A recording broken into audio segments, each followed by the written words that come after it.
সেদিন চলে গিয়েছিলাম শিলচর থেকে মাত্র 25 কিলোমিটার দূরে অবস্থিত আসামের খাসপুরে।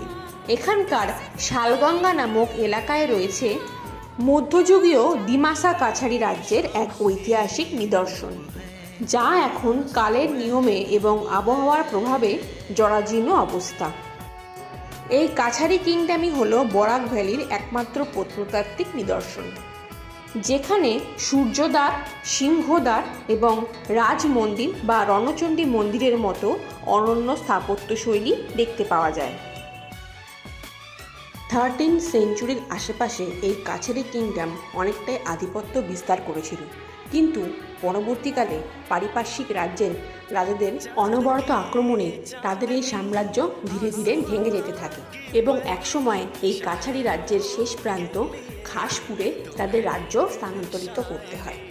এবং কাছারি রাজ্যের শেষ দুই রাজা, রাজা কৃষ্ণচন্দ্র এবং গোবিন্দচন্দ্র, এই খাসপুরেই তাদের রাজত্ব চালাতে থাকেন।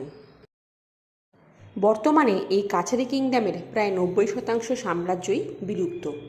ভগবান বিষ্ণুর মন্দির, রণচণ্ডী মাতার মন্দির ছাড়া আরও বেশ কয়েকটি স্থাপত্যশৈলীর নিদর্শন এখানে এখনও বর্তমান। খুব শিগগিরই আমার চ্যানেলে এই কাছারি রুইন্সের সম্বন্ধে ডিটেলস ভিডিও আসতে চলেছে। আপনারা যদি দেখতে ইন্টারেস্টেড থাকেন তাহলে চ্যানেলটিকে অবশ্যই সাবস্ক্রাইব করে দিন এবং আমার ডিটেলস ভিডিওর জন্য অপেক্ষা করুন।